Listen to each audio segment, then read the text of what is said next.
అస్సలాముఅలైకుం friends, hello hi, welcome back to our channel fantastic family with Razia. అందరు ఎలా ఉన్నారు? బాగున్నారా? ఈరోజు మన కిచెన్లో ఒక తమ్ముడు అడిగిన స్పెషల్ రెసిపీతో అయితే మేము ముందరికైతే వచ్చేసాను ఫ్రెండ్స్. మనకి కామెంట్ అయితే చేయమన్నాను కదా, మీకు ఏ వీడియోస్ కావాలో ఆ వీడియోస్ అయితే నేను చేస్తానని ఒక తమ్ముడు అయితే మెసేజ్ పెట్టారనమాట. ఇండియన్ స్టైల్లో చికెన్ ఫ్రైడ్ రైస్ చేయమని. ఈరోజు అయితే మనం ఇండియన్ స్టైల్లో చికెన్ ఫ్రైడ్ రైస్ అయితే చేసేద్దాం. Indian style chicken fried rice చేయడం కోసం ఇక్కడ నేను సోనా మసూరి రైస్ని ఆల్రెడీ కుక్ చేసుకొని పెట్టుకున్నాను ఫ్రెండ్స్. 1 కప్పు సోనా మసూరి రైస్ని కుక్ చేసి పెట్టుకున్నాను ఇక్కడ. లేకపోతే మీరు బాస్మతి రైస్ని కూడా తీసుకోవచ్చు. మనం రెస్టారెంట్లో చేయాలంటే బాస్మతి రైస్ని ఎక్కువైతే ప్రిపేర్ చేస్తారనమాట.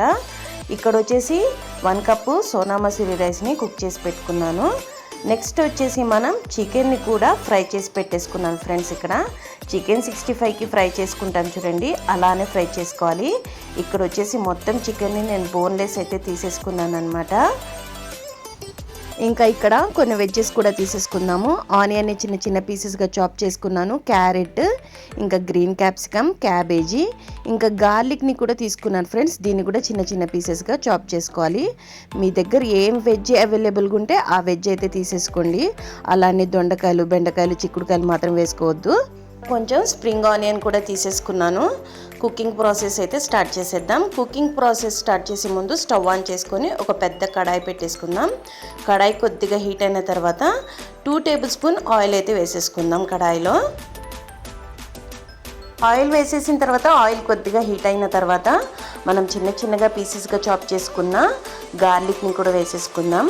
చికెన్ ఫ్రైడ్ రైస్లో గార్లిక్ వేయటం వల్ల చాలా మంచి టేస్ట్ వచ్చింది ఫ్రెండ్స్. ఈ గార్లిక్ని ఎక్కువ ఫ్రై అవ్వాల్సిన అవసరం లేదు ఫ్రెండ్స్, కొంచెం నార్మల్గా ఫ్రై అయితే చేసేసుకుందాము. నెక్స్ట్ వచ్చేసి కర్రీ లీఫ్ అయితే వేసేసుకుందాము. ఇండియన్ స్టైల్ కాబట్టి కర్రీ లీఫ్ కూడా వేసేసుకోవాలన్నమాట. చాలా సూపర్ టేస్ట్ ఉండేది ఫ్రెండ్స్ కర్రీ లీఫ్ వేయటం వల్ల. నెక్స్ట్ చిన్న చిన్నగా చాప్ చేసుకున్న ఆనియన్స్ని కూడా వేసేసుకుందాం. ఇక్కడ ఆనియన్ని కూడా మనం ఫ్రై చేసేసుకుందాము. ఇక్కడ ఆనియన్ కొద్దిగా ఫ్రై అయిపోయిన తర్వాత క్యారెట్, నెక్స్ట్ వచ్చేసి గ్రీన్ క్యాప్సికమ్, ఇంకా క్యాబేజీ,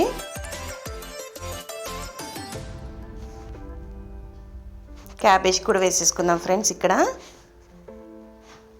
ఈ 3 వేసేసుకున్న తర్వాత ఫ్రై చేసేసుకుందాము. ఎక్కువ ఫ్రై అవ్వాల్సిన అవసరం అయితే లేదు, నార్మల్గా ఫ్రై అయిపోతే సరిపోయిద్ది మనకి. ఫ్రైడ్ రైస్లో వెజ్జెస్ని ఎక్కువగా కుక్ చేయాల్సిన అవసరం కూడా లేదు ఫ్రెండ్స్. ఇలా మన వెజ్జెస్ మొత్తం నార్మల్గా ఫ్రై అయిపోయిన తర్వాత దీంట్లో 1/2 టీ స్పూన్ సాల్ట్ కూడా వేసేసుకొని ఒకసారి చక్కగా ఫ్రై చేసేసుకుందాం. ఇక్కడ మనకు వెజ్జెస్ అన్ని చక్కగా ఫ్రై అయిపోయింది కదా. నెక్స్ట్ మనం కుక్ చేసి పెట్టుకున్న రైస్ని కూడా యాడ్ చేసేసుకుందాం ఈ వెజ్జెస్లోనే. ఇక్కడ రైస్ మొత్తం యాడ్ చేసేసుకున్నాం ఫ్రెండ్స్. రైస్ యాడ్ చేసేసుకున్న తర్వాత దీని మీద మనము ఫ్రైడ్ రైస్ మసాలాను కూడా వేసేసుకుందాం. ఒకేసారి వేసేసుకోవాలి ఫ్రెండ్స్, ఒక్కోటి వేసుకుంటూ కలుపుకోకూడదు అనమాట.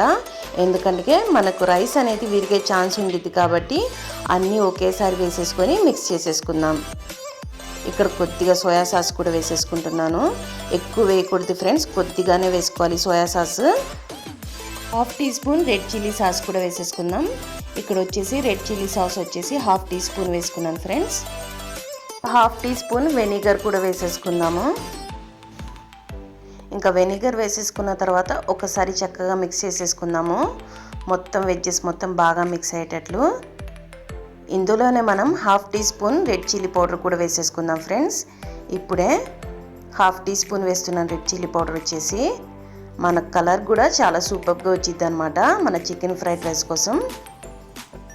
ఇలా వేసేసుకున్న తర్వాత ఒకసారి బాగా మిక్స్ చేసేసుకుందాము. ఇక్కడ ఫ్రైడ్ రైస్ మొత్తం మిక్స్ చేసేసుకున్న తర్వాత మన చికెన్ ఫ్రైడ్ రైస్ చూడండి ఫ్రెండ్స్, ఎంత మంచి కలర్ అయితే వచ్చింది. చికెన్ ఫ్రైడ్ రైస్ అంటున్నాను, ఇంకా చికెన్ వేయలేదు ఏంది అనుకుంటున్నారా? చికెన్ అనేది మనం లాస్ట్లో వేసేసుకుందాం ఫ్రెండ్స్. ఎందుకంటే చికెన్ అనేది ఎక్కువ కుక్ అయిపోతే సాఫ్ట్గా అయిపోద్ది అనమాట. మనకి చికెన్ క్రంచీగా మధ్యలో ఇట్లా తింటుంటే చాలా బాగుంటుంది. ఇప్పుడు మనం ఫ్రై చేసి పెట్టుకున్న చికెన్ పీసెస్ని కూడా మీద నుంచి వేసేసుకుందాం. చూడండి ఫ్రెండ్స్, ఇక్కడ చికెన్ పీసెస్ కూడా వేసేసుకున్నాను. ఇప్పుడు ఈ చికెన్ పీసెస్ వేసేసుకున్న తర్వాత బాగా మిక్స్ చేసేసుకుందాం ఒకసారి. అంతే ఫ్రెండ్స్, మన చికెన్ ఫ్రైడ్ రైస్ అయితే రెడీ అయిపోయింది. ఇది పిల్లల లంచ్ బాక్స్లో కూడా సూపర్గా ఉండిద్ది అనమాట. పిల్లలు వెజ్ ఇంకా చికెన్ అయితే మంచిగా తినేస్తారనమాట. ప్రోటీన్ కూడా చాలా ఎక్కువ ఉంది ఈ ఫుడ్లో వచ్చేసి. ఇంకా బాగా చక్కగా మిక్స్ చేసేసుకొని ఒక సర్వింగ్ బౌల్లో సర్వ్ చేసుకోవడమే, అంతే ఫ్రెండ్స్. ఈ వీడియో అయితే మీకు నచ్చిందా? ఈ వీడియో మీకు నచ్చినట్లయితే నా వీడియోస్కి కామెంట్ అయితే చేయండి. మీకు ఏ వీడియో కావాలో ఆ వీడియో అయితే నేను కంపల్సరీగా ప్రిపేర్ చేస్తాను. ఇంకా నా వీడియోస్ కనుక మీరు ఫస్ట్ టైం చూస్తున్నట్లయితే నా వీడియోస్కి లైక్, షేర్ ఇంకా సబ్స్క్రైబ్ చేయడం అయితే మర్చిపోకండి. ఇంకా కొత్తగా చూసే వాళ్ళైతే ఒక లైక్ ఇవ్వటం మాత్రం మర్చిపోకండి. ఎందుకంటే మీరిచ్చే ఒక లైక్ ఈ వీడియోని వేరే వాళ్ళకి రీచ్ అవ్వడానికి సహాయపడుతుంది. ఇక్కడ మనం సర్వింగ్ బౌల్ అయితే తీసేసుకుందాం ఈ చికెన్ ఫ్రైడ్ రైస్ని. ఇప్పుడు చికెన్ ఫ్రైడ్ రైస్ని ఒక సర్వింగ్ బౌల్లో అయితే తీసేసుకుందాం. ఇక్కడ సర్వింగ్ బౌల్లో తీసేసుకున్న తర్వాత పైనుంచి మనం స్ప్రింగ్ ఆనియన్తో గార్నిష్ చేసేసుకోవడమే.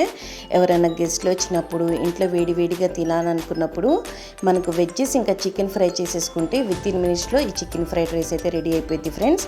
అంత బాగుండిద్ది అనమాట. మీరు కూడా మీ ఇళ్ళల్లో ఈ చికెన్ ఫ్రైడ్ రైస్ని అయితే ప్రిపేర్ చేసుకుంటారు కదా. Thanks for watching.